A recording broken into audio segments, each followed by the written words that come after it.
कि बाबा हमारे लिए जो ಬಾಬಾ ನಮಗೋಸ್ಕರ हमारा विरोध करने वाले हैं उनका विनाश कर रहे हैं। ಯಾರು ನಮ್ಮ ವಿರೋಧವನ್ನು ಮಾಡುವಂಥವರಾಗಿದ್ದಾರೆ ಅವ್ರ ವಿನಾಶವನ್ನು ಮಾಡ್ತಾ ಇದ್ದಾರೆ,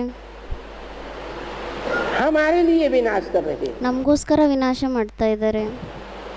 हमारा विनाश नहीं होना है। ನಮ್ಮ ವಿನಾಶ ಆಗಬಾರ್ದಾಗಿದೆ. हाँ, हमको तो ये पुराना शरीर भी छोड़ना है। ಹಾಂ, ನಮಗಂತೂ ಈ ಹಳೆ ಶರೀರವನ್ನು ಸಹ ಬಿಡಬೇಕಾಗಿದೆ. छोड़ना है ಕೇಳ್ತಾ ಇದ್ದಾರೆ ಬಾಬಾ, ಬಿಡಬೇಕಾ? है शरीर छोड़ना है या देहभान छोड़ना है? ಶರೀರ ಬಿಡಬೇಕಾಗಿದೆನಾ ಅಥವಾ ದೇಹಾಭಿಮಾನ ಬಿಡಬೇಕಾ? शरीर का भान भी छोड़ना है।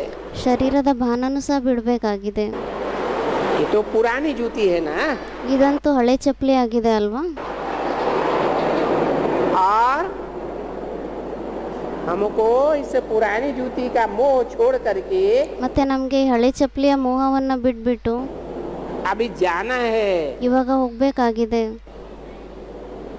तो जैसे एक बात है, कुछ भी हो जाए, ಮತ್ತೆ ಯಾವ ಥರ ಒಂದು ಮಾತಿದೆ, ಏನೇ ಆಗಿಬಿಡಲಿ, हम कभी भी नहीं डरेंगे। ನಾವಂತೂ ಯಾವತ್ತೂ ಭಯ ಪಡೋದಿಲ್ಲ. हम तो बाबा की याद में रहते हैं। ನಾವಂತೂ ಬಾಬಾರವರ ನೆನಪಿನಲ್ಲಿ ಇರ್ತೀವಿ. फिर पीछे वो डर निकल जाता है। ಮತ್ತೆ ಕೊನೆಯಲ್ಲಿ ಆ ಭಯ ಹೊರಟೋಗ್ಬಿಡುತ್ತೆ. पीछे से जो तूफान आते हैं ना, ಹಿಂದ್ಗಡೆಯಿಂದ ಏನೇ ಬಿರುಗಾಳಿ ಬರುತ್ತೆ ಅಲ್ವಾ? ये जब पिछाड़ी हो जाती है ಮತ್ತೆ ಇದು ಯಾವಾಗ ಲಾಸ್ಟ್ ಟೈಮ್ ಆಗೋಗುತ್ತೆ तूफानों की, ಬಿರುಗಾಳಿಯ ಟೈಮ್, तो अति का अंत हो जाता है। ಆವಾಗ ಮತ್ತೆ ಅತಿದು ಅಂತ್ಯ ಆಗೋಗುತ್ತೆ. तब ये तूफान कम होते हैं, ಆವಾಗ ಮತ್ತೆ ಬಿರುಗಾಳಿ ಕಡಿಮೆ ಆಗುತ್ತೆ.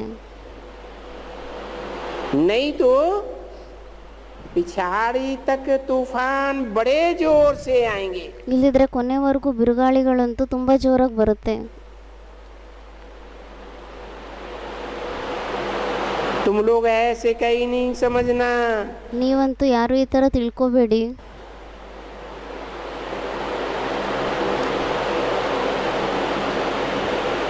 कि तूफान कम होते जाएंगे, ಬಿರುಗಾಳಿ ಕಡಿಮೆ ಆಗ್ತಾ ಹೋಗುತ್ತೆ. अनेक प्रकार के तूफान आएंगे। ಅನೇಕ ಪ್ರಕಾರದ ಬಿರುಗಾಳಿ ಬರುತ್ತೆ. ये मर गया, वो मर गया, ಇವ್ರ ಶರೀರ ಬಿಟ್ರು, ಅವ್ರ ಶರೀರ ಬಿಟ್ರು, ये पैसा चला गया, ಈ ದುಡ್ಡು ಹೊರಟೋಗ್ಬಿಡ್ತು, ये सब होगा। ಇದೆಲ್ಲ ಆಗುತ್ತೆ. ये पिछाड़ी में तो ऐसे ही होगा ना। ಮತ್ತೆ ಇಲ್ಲಿ ಕೊನೆಯಲ್ಲಂತೂ ಇದೇ ರೀತಿ ಆಗುತ್ತೆ ಅಲ್ವಾ?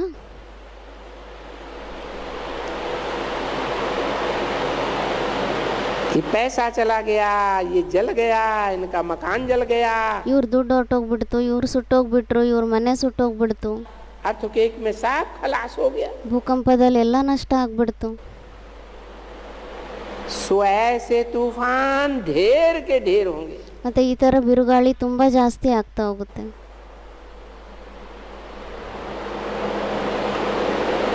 दूसरे मनुष्य तो वो पहले से ही थोड़ा देखेंगे ಬೇರೆ ಮನುಷ್ಯರಂತೂ ಮೊದಲಿಂದಾನೇ ಸ್ವಲ್ಪನೇ ನೋಡ್ತಾರೆ, और डरेंगे। ಮತ್ತೆ ಭಯ ಪಡ್ತಾರೆ. तुमको तो डरना नहीं है ना। ನಿಮ್ಗಂತೂ ಭಯ ಪಡಬಾರ್ದಾಗಿದೆ ಅಲ್ವಾ? तुम तो देखेंगे, ನೀವಂತೂ ನೋಡ್ತೀರಾ, तुम्हारे सामने रक्त की नदियां बहती रहेंगी। ನಿಮ್ಮ ಎದುರುಗಡೆ ರಕ್ತದ ನದಿ ಹರಿತಾ ಇರುತ್ತೆ. और तुम तोपों का आवाज भी सुनते रहेंगे। ಮತ್ತೆ ನೀವು ತೋಪುಗಳ ಧ್ವನಿನೂ ಸಹ ಕೇಳ್ತಾ ಇರ್ತೀರಾ. देखो, अभी भी हम नजदीक में रहते हैं। ಮತ್ತೆ ನೋಡಿ, ಇವಾಗೂ ಸಹ ನಾವು ಹತ್ತಿರದಲ್ಲಿ ಇರ್ತೀವಿ.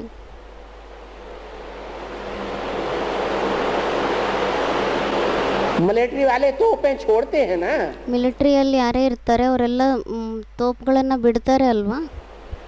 माउंट आबू की बात बताई। ಮೌಂಟ್ ಆಬುನ ಮಾತನ್ನ ಹೇಳಿದ್ರು. तोपों की आवाज में क्या हम डरते हैं? ಮತ್ತು ಆ ತೋಪುಗಳ ಧ್ವನಿಯಿಂದ ಏನ್ ನಾವು ಭಯ ಪಡ್ತೀವ?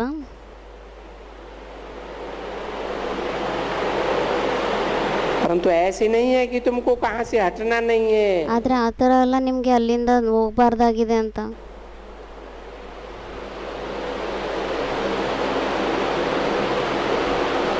ಅಲ್ಲಿಂದ ಹೊರಟೋಗ್ಬಿಡ್ಬಾರ್ದು ನೀವು.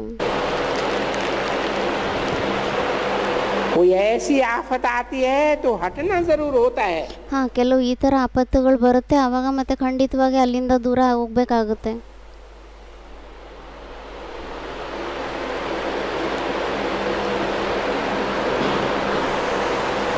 जैसे बाबा कहते हैं जब देखो कि ये बहुत गड़बड़ हो गई, ಅದಕ್ಕೆ ಯಾವ ರೀತಿ ಬಾಬಾ ಹೇಳ್ತಾರೆ, ಯಾವಾಗ ನೋಡ್ತೀರಾ ಇಲ್ಲಿ ತುಂಬ ಜಾಸ್ತಿ ಗಡ್ಬಡ ಆಗೋಯ್ತು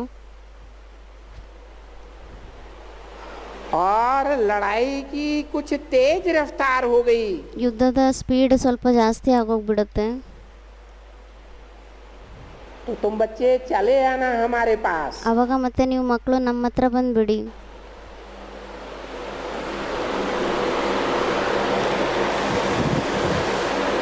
कहाँ चले आना ಕೇಳ್ತಾ ಇದ್ದಾರೆ ಬಾಬಾ, ಎಲ್ಲಿ ಬಂದ್ಬಿಡ್ಬೇಕು? है परमधाम में? ಪರಮಧಾಮದಲ್ಲಿ ಬಂದ್ಬಿಡ್ಬೇಕಾ? कहाँ चले आना ಎಲ್ಲಿ ಬಂದ್ಬಿಡ್ಬೇಕು? है? मिनी मधुबन? ಮಿನಿ ಮಧುಬನಗಳಲ್ಲಿ ಬಂದ್ಬಿಡ್ಬೇಕಾ?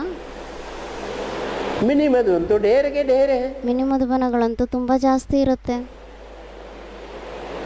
बाबा जो कहते हैं हमारे पास चले आना, ಬಾಬಾ ಏನು ಹೇಳ್ತಾರೆ ನಮ್ಮ ಹತ್ರ ಬಂದ್ಬಿಡಿ ಅಂತ, तो बाबा तो एक ही जगह होंगे ना कि सभी मिनी मधुबन होंगे, सर्वव्यापी हो जाएंगे। ಮತ್ತೆ ಬಾಬಾ ಅಂತೂ ಯಾವುದೇ ಒಂದೇ ಸ್ಥಾನದಲ್ಲಿ ಇರ್ತಾರೆ ಅಲ್ವಾ? ಅಥವಾ ಏನು ಎಲ್ಲ ಮಧುಬನಗಳಲ್ಲಿ ಮಿನಿ ಮಧುಬನದಲ್ಲಿ ಇರ್ತಾರ, ಸರ್ವವ್ಯಾಪಿ ಆಗ್ಬಿಡ್ತಾರ?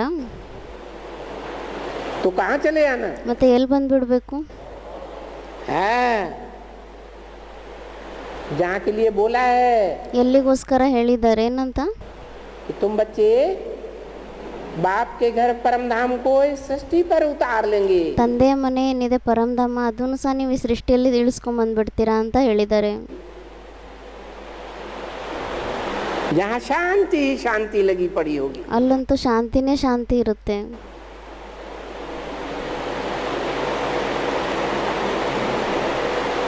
तो तुम बच्चे फिर यहाँ आकर के रह जाना। ಮತ್ತೆ ನೀವು ಮಕ್ಕಳು ಇಲ್ಲಿ ಬಂದ್ಬಿಟ್ಟು ಉಳ್ಕೊಂಬಿಡಿ. कहाँ ಕೇಳ್ತಾ ಇದ್ದಾರೆ ಬಾಬಾ, ಎಲ್ಲಿ? है? कहाँ आकर के रह जाना? ಎಲ್ಲಿ ಬಂದ್ಬಿಟ್ಟು ಉಳ್ಕೊಂಡ್ಬಿಡ್ಬೇಕು ಕೇಳ್ತಾ ಇದ್ದಾರೆ ಬಾಬಾ. अरे माउंट आबू में, ಮೌಂಟ್ ಆಬೂನಲ್ಲ, जिसे महामधुबन कहा जाता है। ಯಾವುದಕ್ಕೆ ಮಹಾಮಧುಬನ ಅಂತ ಹೇಳಲಾಗುತ್ತೆ?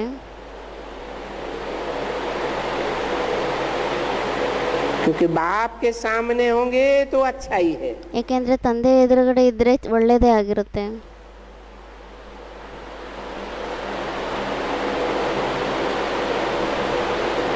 बहुत हंगामा होगा, ತುಂಬಾ ಗಲಾಟೆ ಆಗುತ್ತೆ. तो तुम पहले से ही आकर के यहाँ रह जाते हो झट से। ಮತ್ತೆ ನೀವು ಮೊದಲಿಂದಾನೇ ಇಲ್ಲಿ ಬಂದ್ಬಿಟ್ಟು ಉಳ್ಕೊಂಡ್ಬಿಡ್ತೀರಾ ತಕ್ಷಣ.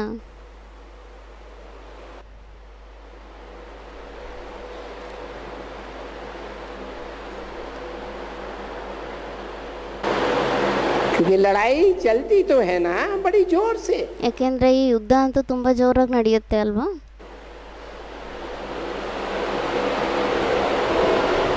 कोई एक समय में थोड़ा ही सब कुछ हो जाता है। ಏನು ಯಾವುದೇ ಒಂದೇ ಸಮಯದಲ್ಲಿ ಏನೆಲ್ಲ ಆಗ್ಬಿಡುತ್ತಾ? ಇಲ್ಲ.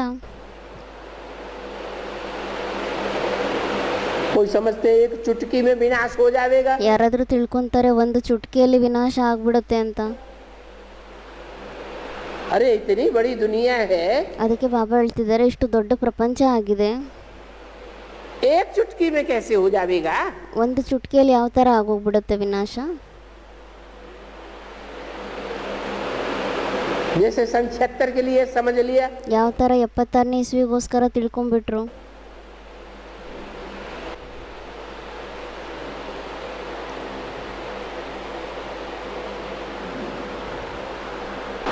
तो थोड़े समय में थोड़े ही कुछ हो जाता है, ಮತ್ತು ಸ್ವಲ್ಪ ಸಮಯದಲ್ಲಿ ಏನಾದರೂ ಆಗೋಗುತ್ತಾ? ಇಲ್ಲ, टाइम लगता है। ಟೈಮ್ ಹಿಡಿಯುತ್ತೆ. पहले पहले तो विनाश विलायत में ही शुरू होता है। ಮೊಟ್ಟ ಮೊದಲಂತೂ ವಿನಾಶ ವಿದೇಶದಲ್ಲೇ ಆರಂಭ ಆಗುತ್ತೆ.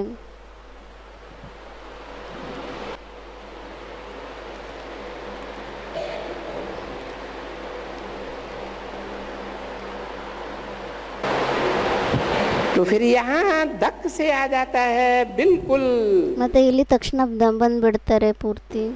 और समझ लेते हैं कि अभी महाभारत लड़ाई शुरू होती है। ಮತ್ತೆ ತಿಳ್ಕೊಂಡ್ಬಿಡ್ತಾರೆ ಇವಾಗ ಮಹಾಭಾರತ ಯುದ್ಧ ಆರಂಭ ಆಗುತ್ತೆ ಅಂತ.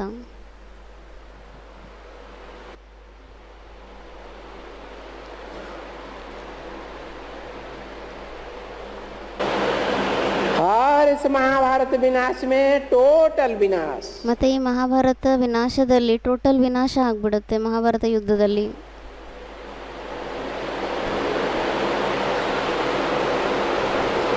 उन्होंने तो शास्त्रों में वो प्रलय दिखलाई दी है। ಅವರಂತೂ ಶಾಸ್ತ್ರಗಳಲ್ಲಿ ಪ್ರಳಯ ಅಂತ ತೋರಿಸ್ಬಿಟ್ಟಿದ್ದಾರೆ. समझाते हैं टोटल विनाश हो गया, ತಿಳಿಸ್ಬಿಡ್ತಾರೆ ಪೂರ್ತಿ ಎಲ್ಲ ವಿನಾಶ ಆಗ್ಬಿಡ್ತು ಅಂತ. पर नहीं, हमको तो यहाँ स्थिरियम रहना है। ಆದರೆ ಆ ಥರ ಅಲ್ಲ, ನಮಗಂತೂ ಇಲ್ಲಿ ಸ್ಥಿರಿಯಂ ಆಗಿರಬೇಕಾಗಿದೆ. महावीर हनुमान का वो मिसाल दिखलाते हैं ना, ಮಹಾವೀರ ಹನುಮಂತಂದು ಅವ್ರ ಉದಾಹರಣೆಯನ್ನ ತೋರಿಸ್ತಾರೆ ಅಲ್ವಾ. अडोल रहेंगे, अचल रहेंगे, ಅಚಲರಾಗಿರ್ತಾರೆ, ಅಡೋಲರಾಗಿರ್ತಾರೆ. ये करेंगे। ಈ ಥರ ಮಾಡ್ತಾರೆ.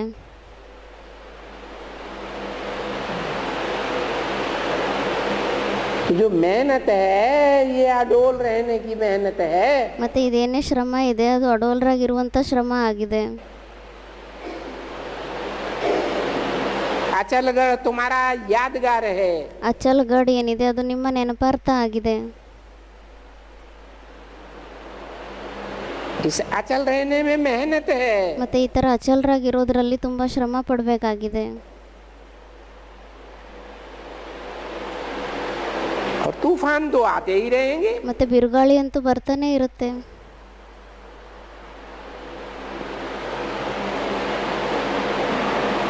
तूफान में भी तूफान हुआ ना, ಬಿರುಗಾಳಿಯಲ್ಲೂ ಸಹ ಬಿರುಗಾಳಿ ಆಯ್ತಲ್ವಾ.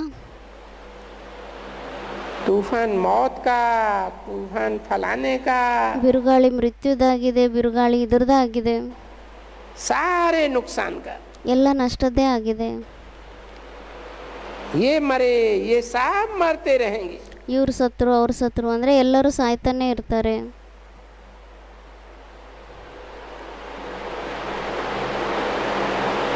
अरे विलायत में बहुतों को मरे, बहुतों को आप मारेंगे। ಅದಕ್ಕೆ ಬಾಬಾ ಹೇಳ್ತಿದ್ದಾರೆ, ಅರೆ ವಿದೇಶದಲ್ಲಂತೂ ತುಂಬ ಜನಗಳಿಗೆ ಸಾಯಿಸ್ತಾರೆ, ढेर के ढेर मरेंगे। ತುಂಬ ಜಾಸ್ತಿ ಜನಗಳು ಸಾಯ್ತಾರೆ.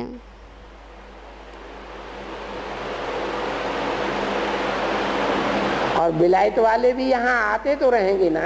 ಮತ್ತೆ ವಿದೇಶದಲ್ಲಿರೋರು ಸಹ ಇಲ್ಲಿ ಬರ್ತಾ ಇರ್ತಾರೆ ಅಲ್ವಾ.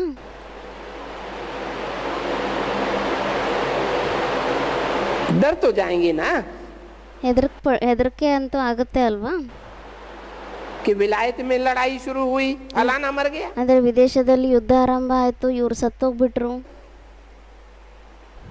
रोते रहेंगे, ಅಳ್ತಾ ಇರ್ತಾರೆ. रोते रहेंगे, कैसे आएंगे। ಅಳ್ತಾ ಇರ್ತಾರೆ, ಯಾವ ಥರ ಬರ್ತಾರೆ. आ जावे कोई 10-20 हजार खर्च करके, ಯಾರಾದರೂ 10-20 ಸಾವಿರ ಖರ್ಚು ಮಾಡಿಬಿಟ್ಟು ಬಂದ್ಬಿಟ್ರೆ, कोई एरोप्लेन की टिकट मिल जावे ಯಾರಾದರೂ ಏರೋಪ್ಲೇನಿನ ಟಿಕೆಟ್ ಸಿಗ್ಬಿಟ್ರೆ तो आ जावे, ಅವಾಗ ಬಂದ್ಬಿಡ್ತಾರೆ. बहुत ही सुनाते रहेंगे, ತುಂಬಾನೇ ಹೇಳ್ತಾ ಇರ್ತಾರೆ. परंतु तुमको यहाँ बहुत अडोल होकर रहना है। ಆದರೆ ನಿಮ್ಗಂತೂ ಇಲ್ಲಿ ತುಂಬ ಅಡೋಲರಾಗಿರ್ಬೇಕಾಗಿದೆ. अपने घर में बैठ करके ये पुरुषार्थ करना है ನಮ್ಮ ಮನೇಲಿ ಕುತ್ಕೊಂಡ್ಬಿಟ್ಟು ಈ ಪುರುಷಾರ್ಥ ಮಾಡಬೇಕಾಗಿದೆ. कि हम तो अभी शरीर का भी ख्याल नहीं करते हैं। ಅಂದರೆ ಇವಾಗ ನಾವಂತೂ ಈ ಶರೀರದ್ದು ಸಹ ಕಾಳಜಿ ಇರೋದಿಲ್ಲ ನಮಗೆ, ಅದರ ಚಿಂತೆ ಇರಲ್ಲ. कौन सा अपना घर है? ಯಾವ ನಮ್ಮ ಮನೆ ಆಗಿದೆ? है? है? हाँ, ಯಾವುದಾಗಿದೆ ನಮ್ಮ ಮನೆ? ಪರಮಧಾಮ. ये भी तो पुराना है ना. ಇದು ಸಹ ಹಳೇದಾಗಿದೆ ಅಲ್ವಾ? शरीर, ಏನು ಶರೀರ. हमको तो अभी घर जाना है. ನಮಗಂತೂ ಇವಾಗ ಮನೆಗೆ ಹೋಗಬೇಕಾಗಿದೆ. और ये पुराना कपड़ा क्या करेंगे? ಮತ್ತೆ ಈ ಹಳೆ ಬಟ್ಟೆಯನ್ನು ಏನು ಮಾಡ್ತೀರಾ? तुमको दिन प्रतिदिन इस पुराने कपड़े से नफरत आती जाती रहेगी. ನಿಮಗಂತೂ ದಿನ ಪ್ರತಿದಿನ ಈ ಹಳೆ ಬಟ್ಟೆಯಿಂದ ದ್ವೇಷ ಬರ್ತಾ ಇರುತ್ತೆ. तो बैठ करके ये पुरुषार्थ करना पड़े. ಮತ್ತೆ ಕುತ್ಕೊಂಡ್ಬಿಟ್ಟು ಈ ಪುರುಷಾರ್ಥವನ್ನು ಮಾಡಬೇಕಾಗಿದೆ.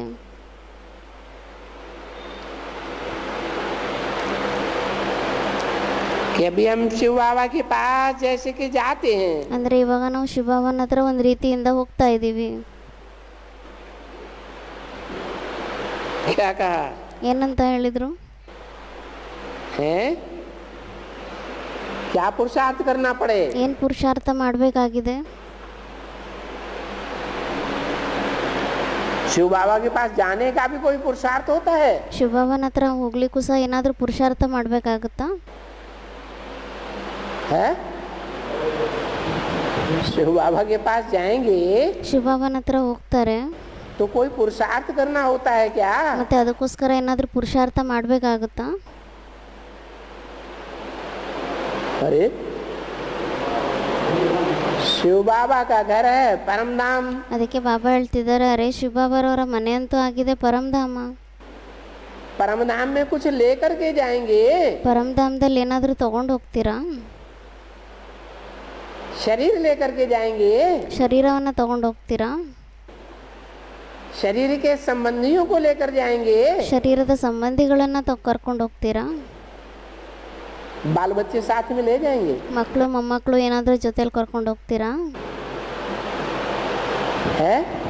घर मकान दुकान ले जाएंगे. ಮನೆ ಮಠ ಅಂಗಡಿ ಅದು ಇದು ಎಲ್ಲ ತಗೊಂಡು ಹೋಗ್ತೀರಾ? पैसा वैसा ದುಡ್ಡು ಎಲ್ಲ? तो क्या पुरुषार्थ करना होता है? ಮತ್ತೆ ಏನು ಪುರುಷಾರ್ಥ ಮಾಡಬೇಕಾಗುತ್ತೆ? बैग एंड बैगेज क्या करना है अभी से?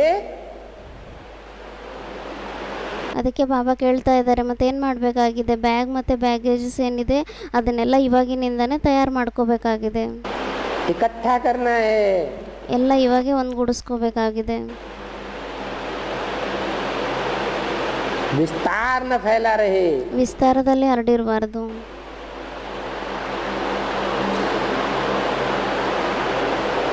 तो देखो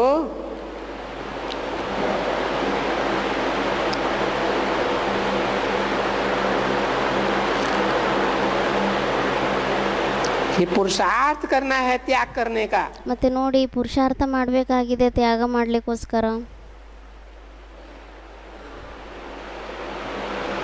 अपने शरीर का भी त्याग करना है तो और क्या चीज रह जाएगी? ನಮ್ಮ ಶರೀರವನ್ನೇ ತ್ಯಾಗ ಮಾಡಬೇಕು ಅಂದಮೇಲೆ ಮತ್ತೆ ಬೇರೆ ಇನ್ನೇನು ವಸ್ತು ಉಳ್ಕೊಂಡ್ಬಿಡುತ್ತೆ?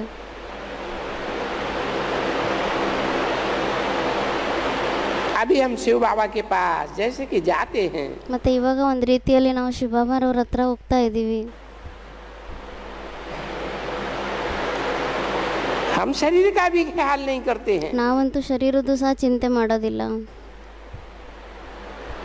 तो देखो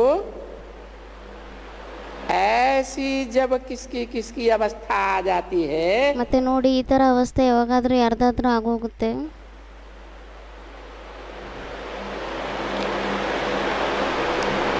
सबकी नहीं, ಎಲ್ಲರದು ಅಲ್ಲ. तो वो अनकॉन्शियस हो जाते हैं. ಅವಾಗ ಮತ್ತೆ ಅವ್ರು ಅನ್ಕಾನ್ಶಿಯಸ್ ಆಗೋಗ್ತಾರೆ. परंतु वो अनकॉन्शियस गिरने की नहीं होती है. ಮತ್ತೆ ಅನ್ಕಾನ್ಶಿಯಸ್ ಏನಿದೆ ಅದು ಬೀಳೋದಕ್ಕೋಸ್ಕರ ಇರೋದಿಲ್ಲ. नहीं, बस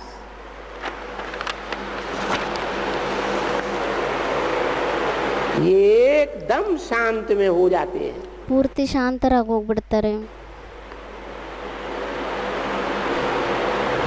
जैसे कि बाबा कहते हैं विश्रामपुरी में बैठा है, ಯಾವ ಥರ ಬಾಬಾ ಹೇಳ್ತಾರೆ ವಿಶ್ರಾಂಪುರಿಯಲ್ಲಿ ಕುತ್ಕೊಂಡಿದ್ದಾರೆ ಅಂತ.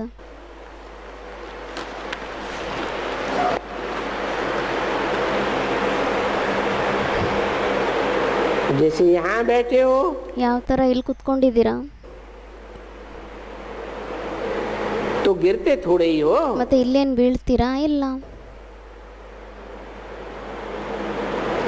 तुम तो साक्षात्कार में गुम हो जाते हो। ನೀವಂತೂ ಸಾಕ್ಷಾತ್ಕಾರದಲ್ಲಿ ಕಳೆದೋಗ್ಬಿಡ್ತೀರಾ. पीछे कोई बोलते हैं कि हम पार गए, ಹಿಂದೆ ಯಾರಾದರೂ ಹೇಳ್ತಾರೆ ನಾವು ಪಾರ್ ಹೊರಟೋಗ್ಬಿಟ್ವಿ ಅಂತ. कोई बोलते हैं रास्ते में थे, फलाने थे। ಕೆಲವ್ರು ಹೇಳ್ತಾರೆ ದಾರಿಯಲ್ಲಿದ್ವಿ ಅಲ್ಲಿದ್ವಿ ಅಂತ. पर गिरते तो नहीं है ना।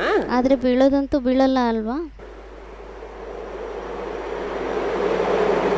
तो अपनी ये सभी अवस्था अच्छी तरह से समझ करके ಮತ್ತೆ ತಮ್ಮ ಈ ಎಲ್ಲ ಅವಸ್ಥೆಗಳನ್ನು ಒಳ್ಳೆ ರೀತಿಯಿಂದ ತಿಳ್ಕೊಂಡ್ಬಿಟ್ಟು पक्की करनी है। ಪಕ್ಕಾ ಮಾಡ್ಕೋಬೇಕಾಗಿದೆ. बाप बैठ करके जो समझाते हैं ತಂದೆ ಕೂತ್ಕೊಂಡು ಏನೇ ತಿಳಿಸ್ತಾರೆ, और बाकी तो मनुष्यों को समझाना दिन प्रतिदिन बहुत सहज है। ಬಾಕಿ ಅಂತೂ ಮನುಷ್ಯರಿಗೆ ತಿಳಿಸೋದು ದಿನ ಪ್ರತಿದಿನ ತುಂಬ ಸಹಜ ಆಗೋಗ್ತಾ ಇದೆ. अरे भाई तुम खुद मुख से कहते हो ಅದಕ್ಕೆ ಬಾಬಾ ಹೇಳ್ತಾ ಇದ್ದಾರೆ, ಅರೆ ಬಾಯ್ ನೀವು ಸ್ವಯಂ ಬಾಯಿಂದ ಹೇಳ್ತೀರಾ कि हमारा बाप स्वर्गवासी है, ನಮ್ಮ ತಂದೆ ಸ್ವರ್ಗವಾಸಿಯಾಗಿದ್ದಾರೆ, तो नरक में हो ना। ಮತ್ತೆ ನೀವು ನರಕದಲ್ಲಿದ್ದೀರಾ ಅಲ್ವಾ. बाप स्वर्गवासी हुआ ತಂದೆ ಸ್ವರ್ಗವಾಸಿ ಆದ್ರು तो स्वर्गवासी होने से पहले नरकवासी था ना। ಮತ್ತೆ ಸ್ವರ್ಗವಾಸಿ ಆಗೋಕ್ಕಿಂತ ಮುಂಚೆ ಅವರು ಸಹ ನರಕವಾಸಿ ಆಗಿದ್ರು ಅಲ್ವಾ.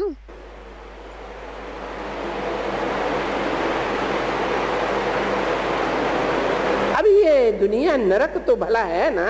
ಮತ್ತೆ ಇವಾಗ ಈ ಪ್ರಪಂಚ ಅಂತೂ ನರಕ ಆಗಿದೆ ಅಲ್ವಾ. यूं भी कहो कि नरक है। ಹಾಗೂ ಸಹ ಹೇಳಿ ನರಕ ಆಗಿದೆ. स्वर्ग में इन लक्ष्मी नारायण का राज्य था। ಸ್ವರ್ಗದಲ್ಲಿ ಲಕ್ಷ್ಮೀನಾರಾಯಣನ ರಾಜ್ಯ ಇತ್ತು. तो चलो अभी तो ये नरक बदलना चाहिए ना। ಮತ್ತೆ ಹೋಗ್ಲಿ ಬಿಡಿ, ಇವಾಗಂತೂ ಈ ನರಕ ಬದಲಾವಣೆ ಆಗಬೇಕಾಗಿದೆ ಅಲ್ವಾ. उसके लिए ये महाभारी महाभारत विनाश की लड़ाई लग रही है। ಅದಕ್ಕೋಸ್ಕರ ಈ ಮಹಾಭಾರತ ಯುದ್ಧದ ಯುದ್ಧ ಏನಿದೆ ಇದು ಆರಂಭ ಆಗ್ತಾ ಇದೆ. और हम ये नारे समझाए रहे हैं। ಮತ್ತೆ ನಾವು ಈ ಜ್ಞಾನವನ್ನು ತಿಳಿಸ್ತಾ ಇದ್ದೀವಿ. Gateway to heaven is Mahabharata. Gateway to heaven is Mahabharata. जो इस महाभारी महाभारत लड़ाई से पसार करेंगे, ಯಾರು ಈ ಮಹಾಭಾರತ ಯುದ್ಧದಿಂದ ಮುಂದೆ ಹೋಗ್ತಾರೆ वो स्वर्ग के गेट से पसार होंगे। ಅವರು ಸ್ವರ್ಗದ ಗೇಟ್ನಲ್ಲೂ ಸಹ ಹೋಗ್ತಾರೆ. बाबा क्या कहते हैं? ಬಾಬಾ ಏನಂತ ಹೇಳ್ತಾರೆ, अभी यात्रा पर घर जाना ही है। ಇವಾಗ ಯಾತ್ರೆಯಲ್ಲಂತೂ ಮನೆಗೆ ಹೋಗ್ಲೇಬೇಕಾಗಿದೆ. तो अभी तुम ये यात्रा सीख लो। ಮತ್ತೆ ಇವಾಗ ನೀವು ಈ ಯಾತ್ರೆಯನ್ನು ಕಲ್ತ್ಕೊಂಡ್ಬಿಡಿ. क्योंकि इस रूहानी यात्रा से फिर वापस नहीं आना है। ಯಾಕೆಂದ್ರೆ ಈ ರುಹಾನಿ ಯಾತ್ರೆಯಿಂದ ಮತ್ತೆ ನಮಗೆ ವಾಪಸ್ ಬರಬಾರ್ದಾಗಿದೆ. उन जिस्मानी यात्राओं से तो वापस आ जाते हैं। ಆ ಜಿಸ್ಮಾನಿ ಯಾತ್ರೆಗಳಿಂದ ಅಂತೂ ವಾಪಸ್ ಬಂದ್ಬಿಡ್ತಾರೆ.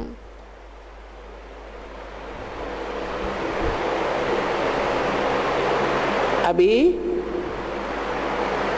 उस यात्रा में क्यों सीखते हैं? ಮತ್ತೆ ಇವಾಗ ಆ ಯಾತ್ರೆಯಲ್ಲಿ ಯಾಕೆ ಕಲಿತಾರೆ?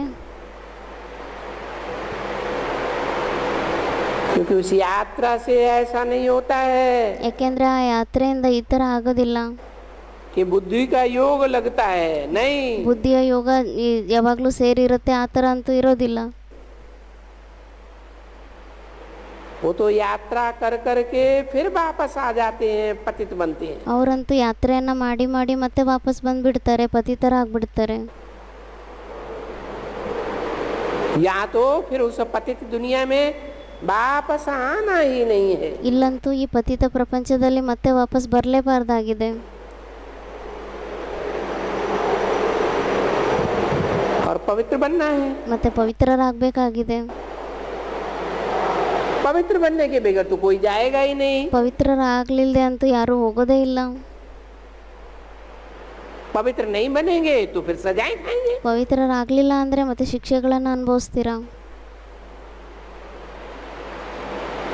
नहीं तो ये पुरुषार्थ करेंगे। ಇಲ್ಲದಿದ್ರೆ ಈ ಥರ ಪುರುಷಾರ್ಥವನ್ನು ಮಾಡ್ತಾರೆ. तो बच्चों को शिक्षा ही ऐसी दी जाती है। ಮತ್ತೆ ಮಕ್ಕಳಿಗೆ ಜ್ಞಾನವನ್ನೇ ಈ ಥರ ಕೊಡಲಾಗುತ್ತೆ. वो बाप बोलते हैं कि मेरे को जितना याद करेंगे, ಮತ್ತೆ ಆ ತಂದೆ ಹೇಳ್ತಾರೆ, ನನ್ನನ್ನು ಎಷ್ಟು ನೀವು ನೆನಪು ಮಾಡ್ತೀರಾ इतना ऊंचा वर्षा तुम पाएंगे। ಅಷ್ಟು ಉನ್ನತವಾಗಿರುವಂಥ ಆಸ್ತಿಯನ್ನು ನೀವು ಪಡಿತೀರಾ.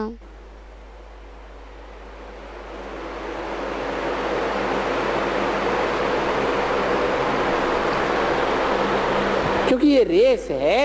ಯಾಕೆಂದರೆ ಇದು ರೇಸ್ ಆಗಿದೆ. जो हमको पहले आकर के हाथ लगाएंगे, ಯಾರು ನಮಗೆ ಮೊದಲು ಬಂದ್ಬಿಟ್ಟು ಕೈನ ಹಾಕ್ತಾರೆ. कौन सा हाथ? ಯಾವ ಕೈ ಆಗಿದೆ? बुद्ध रूपी हाथ है, ಬುದ್ಧಿರೂಪಿ ಕೈ ಆಗಿದೆ. जो हमारे से पहले टच करेंगे, ಅಂದರೆ ಯಾರು ನಮ್ಮ ಜೊತೆ ಮೊದಲು ಟಚ್ ಮಾಡ್ತಾರೆ, तो पहले जाकर इम्तिहान लेंगे। ಮತ್ತೆ ಅವ್ರು ಮೊದಲು ಹೋಗ್ಬಿಟ್ಟು ಪರೀಕ್ಷೆಯನ್ನು ತಗೊತಾರೆ. उनके लौटने की तो बात ही नहीं। ಅವ್ರದ್ದು ವಾಪಸ್ ಬರೋದಂತೂ ಮಾತೇ ಇಲ್ಲ.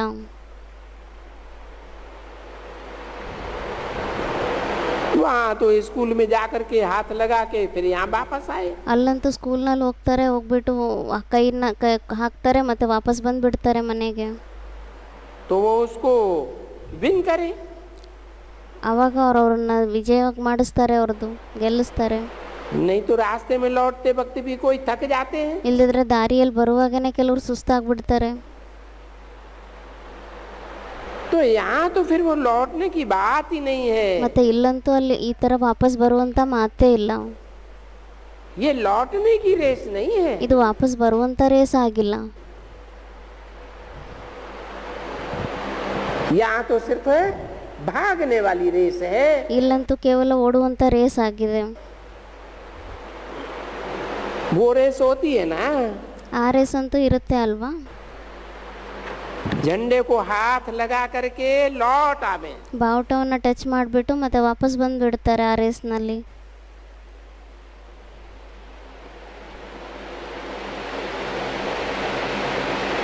है इसका अर्थ क्या है? ಅದಕ್ಕೆ ಕೇಳ್ತಾ ಇದ್ದಾರೆ ಬಾಬಾ, ಇದರ ಅರ್ಥ ಏನಾಗಿದೆ? यहाँ जो पहले जाएगा सो पहले तख्त पर जाकर बैठेगा। ಇಲ್ಲಿ ಯಾರು ಮೊದಲು ಹೋಗ್ತಾರೆ ಅವರು ಮೊದಲು ಹೋಗ್ಬಿಟ್ಟು ಸಿಂಹಾಸನದ ಮೇಲೆ ಕುತ್ಕೊಂತಾರೆ.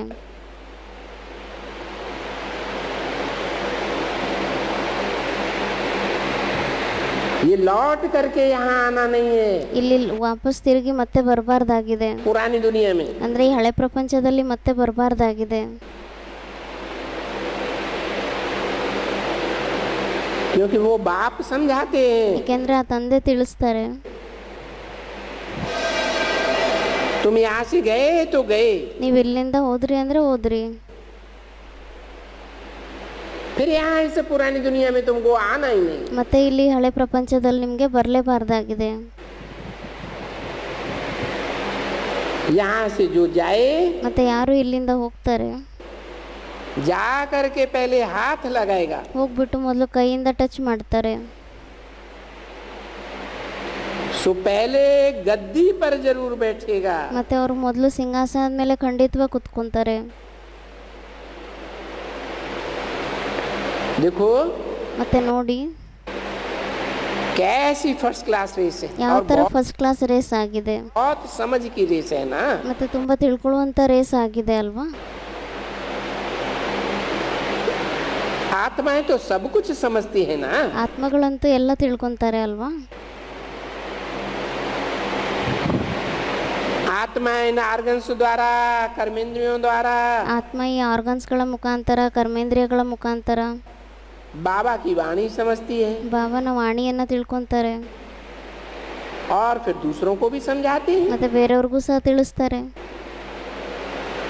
अभी ये जानते हैं कि बरोबर हमारा बाबा तो बिल्कुल ठीक बताते हैं। ಇವಾಗ ಈ ಮಾತನ್ನ ತಿಳ್ಕೊತಾರೆ. ನಮ್ಮ ಬಾಬಾ ಅಂತೂ ಪೂರ್ತಿ ಎಲ್ಲ ಮಾತನ್ನು ಪೂರ್ತಿ ಸರಿಯಾಗಿ ಹೇಳ್ತಾರೆ.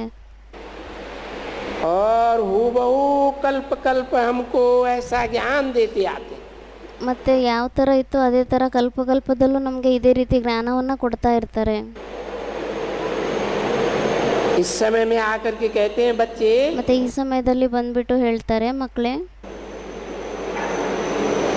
अब ये बच्चे किसको कहा? ಇವಾಗ ಈ ಮಕ್ಕಳೇ ಅಂತ ಯಾರಿಗೆ ಹೇಳಿದ್ರು?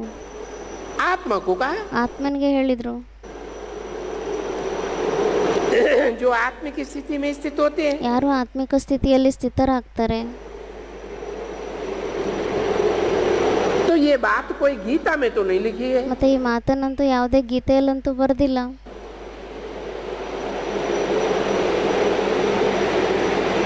माँ तो लिखा है हे अर्जुन। ಅಲ್ಲಂತೂ ಬರೆದಿದ್ದಾರೆ, ಹೇ ಅರ್ಜುನ. अब बाबा तो ऐसे नहीं कहते हे अर्जुन। ಇವಾಗ ಬಾಬಾ ಅಂತೂ ಈ ಥರ ಹೇಳೋದಿಲ್ಲ, ಹೇ ಅರ್ಜುನ ಅಂತ. ये बाबा तो बच्चे बच्चे कहते ಈ हैं। ಬಾಬಾ ಅಂತೂ ಮಕ್ಕಳೇ ಮಕ್ಕಳೇ ಅಂತ ಹೇಳ್ತಾರೆ. ऐसे तो नहीं कहते हे गुलजार। ಈ ಥರ ಅಂತೂ ಹೇಳೋದಿಲ್ಲ, ಹೇ ಗುಲ್ಜಾರ್, हे फलाना फलाना। ಹೇ ಅವರು, ಹೇ ಇವರು. अरे यहाँ कितनों का नाम लेकर के कितने का लेंगे। ಅದಕ್ಕೆ ಬಾಬಾ ಹೇಳ್ತಿದ್ದಾರೆ, ಅರೆ ಮತ್ತೆ ಇಲ್ಲಿ ಎಷ್ಟು ಜನಗಳ ಹೆಸರನ್ನ ತಗೊಂಡು ಎಷ್ಟು ಸತಿ ಹೇಳಬೇಕಾಗುತ್ತೆ. तो यूं कहें कि हे बच्चों। ಅದಕ್ಕೆ ಹೇಳ್ತಾರೆ ಏನಂತ, ಹೇ ಮಕ್ಕಳೇ. देखो भक्ति मार्ग में और यहाँ में कितना फर्क हो गया। ಮತ್ತೆ ನೋಡಿ, ಭಕ್ತಿ ಮಾರ್ಗದಲ್ಲಿ ಮತ್ತೆ ಇಲ್ಲಿ ಎಷ್ಟು ವ್ಯತ್ಯಾಸ ಆಗ್ಬಿಡುತ್ತೆ. हे बच्चों, ಹೇ ಮಕ್ಕಳೇ ಅಂತ ಹೇಳ್ತಾರೆ. अब मामेकम याद करो। ಇವಾಗ ಮಾಮೇಕಂ ನೆನ್ಪು ಮಾಡಿ. अभी बच्चों का कितनों का नाम लेंगे। ಇವಾಗ ಮಕ್ಕಳಲ್ಲೂ ಸಹ ಎಷ್ಟು ಮಕ್ಕಳ ಹೆಸರನ್ನ ತಗೊಂತಾರೆ. वहाँ भक्ति मार्ग में तो अर्जुन का नाम लेकर के ಅಲ್ಲಂತೂ ಭಕ್ತಿ ಮಾರ್ಗದಲ್ಲಿ ಅರ್ಜುನನ ಹೆಸರನ್ನ ತಗೊಂತಾರೆ, कर दिया। ನಷ್ಟ ಮಾಡಿಬಿಡ್ತಾರೆ. और यहाँ तो है गीता पाठशाला। ಮತ್ತೆ ಇಲ್ಲಂತೂ ಆಗಿದೆ ಗೀತಾ ಪಾಠಶಾಲೆ. पाठशाला में कभी कभी कोई प्रश्न पूछेगा। ಪಾಠಶಾಲೆಯಲ್ಲಿ ಯಾವತ್ತಾದ್ರೂ ಯಾರಾದ್ರೂ ಪ್ರಶ್ನೆಯನ್ನ ಕೇಳ್ತಾರೆ, कोई से हे फलाना। ಕೇಳ್ತಾರೆ ಯಾರ ಹತ್ರನಾದ್ರೂ, ಹೇ ಫಲಾನ. तुम्हारे से प्रश्न पूछता हूँ। ಅಂದ್ರೆ ನಿಮ್ಮ ಹತ್ರ ನಾನು ಪ್ರಶ್ನೆಯನ್ನ ಕೇಳ್ತಾ ಇದ್ದೀನಿ. बाकी पढ़ाते तो सबको है ना। ಬಾಕಿ ವಿದ್ಯಾಭ್ಯಾಸ ಅಂತೂ ಓದಿಸೋದಂತೂ ಎಲ್ಲರಿಗೂ ಓದಿಸ್ತಾರೆ ಅಲ್ವಾ. तो ये भी बाप पढ़ाते हैं। ಮತ್ತೆ ಇದು ಸಹ ತಂದೆ ಓದಿಸ್ತಾರೆ. अरे ये बाप का पढ़ाना यही बड़ी बात है। ಅದಕ್ಕೆ ಬಾಬಾ ಹೇಳ್ತಿದ್ದಾರೆ, ಅರೆ ಇದು ತಂದೆ ಏನು ಓದಿಸ್ತಾ ಇದ್ದಾರೆ, ಇದೇ ದೊಡ್ಡ ಮಾತಾಗಿದೆ. और बाप सो भी कौन सा बाप। ಮತ್ತೆ ತಂದೆ ಅದರಲ್ಲೂ ಸಹ ಯಾವ ತಂದೆ ಆಗಿದ್ದಾರೆ. पहले तो बाप का बने। ಮೊದಲಂತೂ ತಂದೆ ಮಕ್ಕಳಾಗ್ತಾರೆ.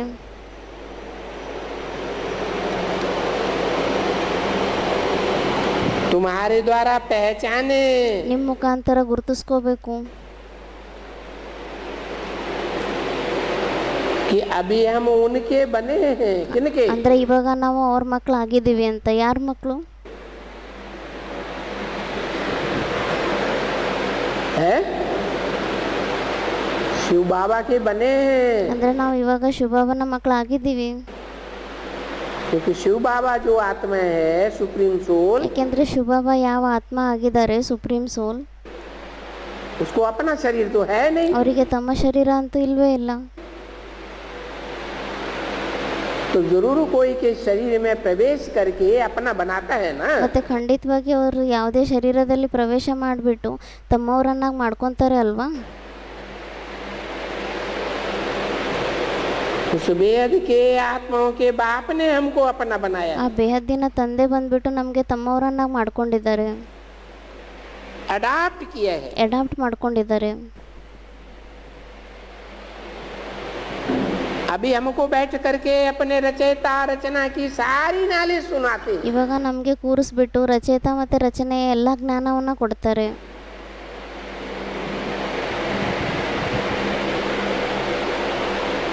अब ये तो सुनाते हैं तो तुम सुनो। ಇವಾಗ ಇವರಂತೂ ನಿಮಗೆ ಹೇಳ್ತಾರೆ ಮತ್ತೆ ನೀವು ಕೇಳಿ.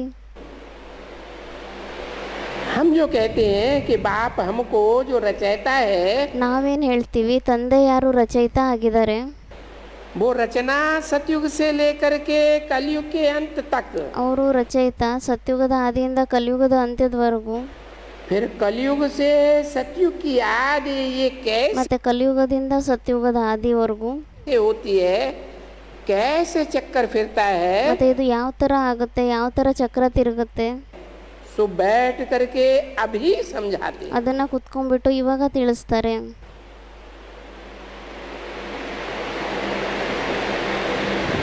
सतयुग में तो नहीं समझावेंगे, ಸತ್ಯುಗದಲ್ಲಂತೂ ತಿಳಿಸೋದಿಲ್ಲ. क्योंकि पीछे त्रेता युग, त्रेता द्वापर आने वाला है। ಯಾಕೆಂದ್ರೆ ಕೊನೆಯಲ್ಲಿ ತ್ರೇತಾ ಮತ್ತೆ ದ್ವಾಪರ ಬರಬೇಕಾಗಿದೆ.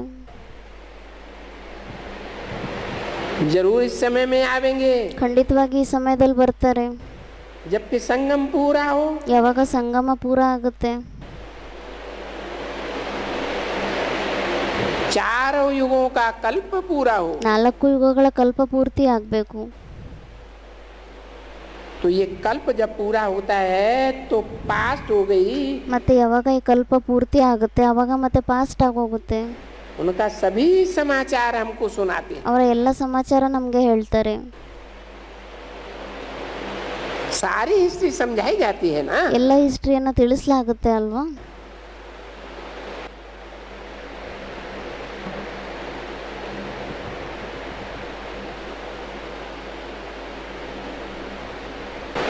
कहते हैं लॉन्ग लॉन्ग एगो, ಹೇಳ್ತಾರೆ ಲಾಂಗ್ ಲಾಂಗ್ ಎಗೋ. तो क्या हुआ, ಅಂದ್ರೆ ಏನಾಯ್ತು, तो बाप बैठ करके बताते हैं 5,000 वर्ष पहले भी ಮತ್ತೆ ತಂದೆ ಕುತ್ಕೊಂಡು ಹೇಳ್ತಾರೆ 5,000 ವರ್ಷದ ಹಿಂದೆನೂ ಸಹ मैंने तुमको ये नॉलेज सिखाई थी। ನಾನು ಈ ಜ್ಞಾನವನ್ನು ನಿಮಗೆ ಕಲಿಸಿದ್ದೆ.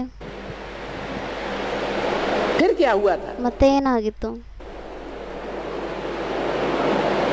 फिर तुम जाकर के देवी देवता बने। ಮತ್ತೆ ನೀವು ಹೋಗ್ಬಿಟ್ಟು ದೇವಿ ದೇವತೆಗಳಾಗಿದ್ರಿ. तो ये भी आख्यानी हुई ना, ಮತ್ತೆ ಇದು ಸಹ ಒಂದು ಕಥೆ ಆಗಿದೆ ಅಲ್ವಾ. तुम्हारे 84 जन्मों की आख्यानी है। ನಿಮ್ದು 84 ಜನ್ಮಗಳ ಕಥೆ ಆಗಿದೆ ಇದು.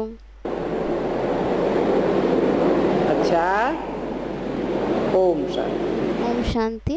ಇವತ್ತಿಂದು ವಿಸಿಡಿ ನಂಬರ್ ಆಗಿತ್ತು 2012, ಚೆನ್ನೈ ತಮಿಳ್ನಾಡು. ಮುರಳಿ ತಾರೀಕಾಗಿತ್ತು 9/1/66. ನುಡಿಸಿರುವಂಥ ತಾರೀಖು 6/4/2015. ಓಂ ಶಾಂತಿ.